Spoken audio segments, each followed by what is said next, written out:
अरे भाई! आज तो गया पोर्टफ़ोलियो मेरा। अब मत गिर यार, बस कर। ऐसा ही कुछ हुआ होगा दोस्तों आज कई लोगों के साथ जो स्टॉक मार्केट में इन्वेस्ट करते हैं। हेलो दोस्तों, मेरा नाम राजेश है और आप देख रहे हैं फंडाटेक इन्वेस्टर।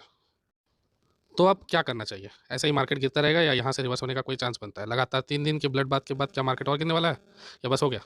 सबसे ज़्यादा प्रॉब्लम तो उन इन्वेस्टर के साथ है जो स्मॉल कैप में इन्वेस्ट करते हैं। उन लोगों का तो पूरा लाल ही लाल है भई। अब आगे की रणनीति बनाने के लिए चार्ट तो देखना पड़ेगा, तो चलिए एक नज़र चार्ट की तरफ। अभी निफ्टी 50 कई दिनों से एक चैनल पे मूव कर रहा था। एक चैनल बनाकर कई दिनों से एक चैनल पर ही मूव कर रहा था। अभी इस चैनल में सबसे बड़ा प्रॉब्लम क्या था कि इतने दिनों से ये चैनल पे मूव कर रहा था। अब ये आज क्या हो गया, ये चैनल का ब्रेकडाउन हो गया। अब दिक्कत ये है कि अब ये चैनल का ब्रेकडाउन हो गया तो कहाँ तक गया भाई? अभी ये यहाँ से जो 50 डेमा का सपोर्ट आप लोगों को दिख रहा है ना, ये 50 डेमा का जो लाइन आया हुआ है, ये वहाँ तक 21,850 के करीब-करीब तक चल गया। अब दिक्कत ये है कि ये उसको टेस्ट कर चुका है आज, तो कहीं न कहीं आगे चल के यहाँ से ये इसे भी तोड़ने का कोशिश करेगा और अगर ये इसे तोड़ता है तो ये सीधे 21,500 की तरफ जाएगा। है ना दोस्तों? तो ये 21,500 तक का फिलहाल तो भई क्लियर है कि ये वहाँ तक तो जा ही सकता है। और एक बात और है ना दोस्तों, ये जब-जब 5 ईएमए ये जो लाइन आपको दिख रहा है ना 5 ईएमए और ये जब-जब 5 ईएमए को क्रॉस किया है, उसके बाद एक डाउनफॉल ज़रूर दिखाया है। ये जब-जब आप देखिए प्रीवियसली यहाँ पे किया, उसके पहले यहाँ पे किया, उसके भी पहले आप देखेंगे तो वो ये हाँ, ये जगह पे भी किया। इस जगह पे भी आप देखिए यहाँ पे भी एक बार ये क्रॉस किया। तो जब-जब ये 5 ईएमए के नीचे आता है ना बेसिकली थोड़ा-सा डाउनफॉल तो ज़रूर दिखाता है। तो ये भी आप लोगों को कंसिडर तो करना पड़ेगा। अभी ये सब देखकर तो भई यही लगता है कि ये देखिए यहाँ पे भी है। अच्छा अभी क्या है ना दोस्तों, अभी इस चीज़ से क्या समझ में आता है कि अभी तो ये 50 ईएमए को भी 50 डेमा को भी एक बार के लिए टच कर चुका है और ये अभी नेगेटिव टोटल ही निफ्टी का 50 का जो इंडेक्स है, ये नेगेटिव हो चुका है ना? तो अब इस चीज़ को ध्यान में रखना बहुत ज़रूरी है। अभी कल के लिए हो सकता है कि ये एक पुल बैक रैली आपको दिखाए, लेकिन ये सस्टेनेबल होगा, ये पुल बैक रैली आगे के लिए एक्सटेंड करेगा, नहीं करेगा, ये नहीं मालूम। तो फिलहाल के लिए अभी चलिए हम लोग एक काम करते हैं, मिड कैप भी देख लेते हैं। मिड कैप में क्या हाल है, तो भैया यहाँ भी वही हाल है, ये 50 डेमा का सपोर्ट को बड़ा ईज़िली आज ब्रेक किया है।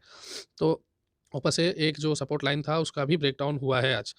तो यहाँ पे भी निफ्टी मिड कैप में भी इसीलिए निफ्टी मिड कैप भी 4% के आस-पास में इसमें भी डाउनफॉल आज के दिन में आप लोगों को देखने को मिला होगा। तो भैया चारों तरफ धुनाई हो रही है, चाहे वो स्मॉल कैप हो, चाहे मिड कैप हो और चाहे लार्ज कैप हो। तो अभी सबसे बड़ा बात तो ये है कि अब हम लोगों को देखना है स्मॉल कैप। अब स्मॉल कैप में क्या है ना 50 डेमा का सपोर्ट तो ये 5-6 दिन पहले ही तोड़ चुका है ना? और दूसरा चीज़ क्या इंडिकेशन है 4-5 दिन पहले ही दिया? नहीं, ऐसा नहीं है भैया, ऐसा है कि स्मॉल कैप के चार्ट पे आपको जो इंडिकेशन है ना, वो बहुत पहले मिल गया था। ये जो ट्रेंड लाइन देख रहे हैं ना, ये ट्रेंड लाइन का ब्रेकडाउन जिस दिन आया था, ये तो कन्फर्मेशन था कि भई अब मार्केट गिरने वाला है। तो मार्केट का पहला इंडिकेशन कहाँ था? ये higher high, higher high, higher low, higher high, higher low. ये कंटिन्यू बनाता हुआ चल रहा था। उसके बाद एकाएक इसने हायर लो बनाया। समझे ना? जो हाई का लो जो है वो नहीं बनना था भई, वहाँ प्रॉब्लम था। और वहाँ पे ये इंडिकेशन मिल गया था कि मार्केट कहीं न कहीं कमज़ोर हो गया है। अब जो है मार्केट यहाँ से रिवर्स होने वाला है, यहाँ से डाउनफॉल चालू होने वाला है और वो कन्फर्मेशन कहाँ मिला? जब वो ट्रेंड लाइन का ब्रेकडाउन आया। और 50 डेमा का जब सपोर्ट तोड़ा तो भई ये तो पूरा ही खत्म हो गया, क्लियर हो गया कि अब तो नीचे जाने वाला है। अब ये कहाँ तक जाएगा भई? अब ये कहाँ तक जाएगा तो अब सीधी-सी बात है ये 200 डेमा का जो सपोर्ट है, वहाँ से अभी 300 पॉइंट के आस-पास में कहीं न कहीं दूर है। अब ये इस 300 पॉइंट को अगर ये कवर कर लेता है नीचे डाउनफॉल में, तो करीब-करीब 20% का टॉप से करेक्शन आप लोगों को दिख जाएगा। तो मेरे हिसाब से 20% करेक्शन के बाद में एक रैली वापस से एक आना आना चाहिए। अभी आएगा कि नहीं आएगा या फिर वो कब तक आएगा ये नहीं मालूम, लेकिन कहीं न कहीं लगता तो ज़रूर है कि यहाँ से एक रैली वापस से आपको 200 डेमा को टच करने के बाद में एक रिवर्सल का इंडिकेशन मिलेगा, उसके बाद ही ये वापस ऊपर आने का चांस है। इसलिए तब तक के लिए किसी भी तरह का कोई भी डिसीज़न मत लीजिए। अगर एवरेज भी करना हो तो तब तक के लिए होल्ड करिए, एक रिवर्सल का प्लान रखिए, उस रिवर्सल के प्लान पे ही करिए।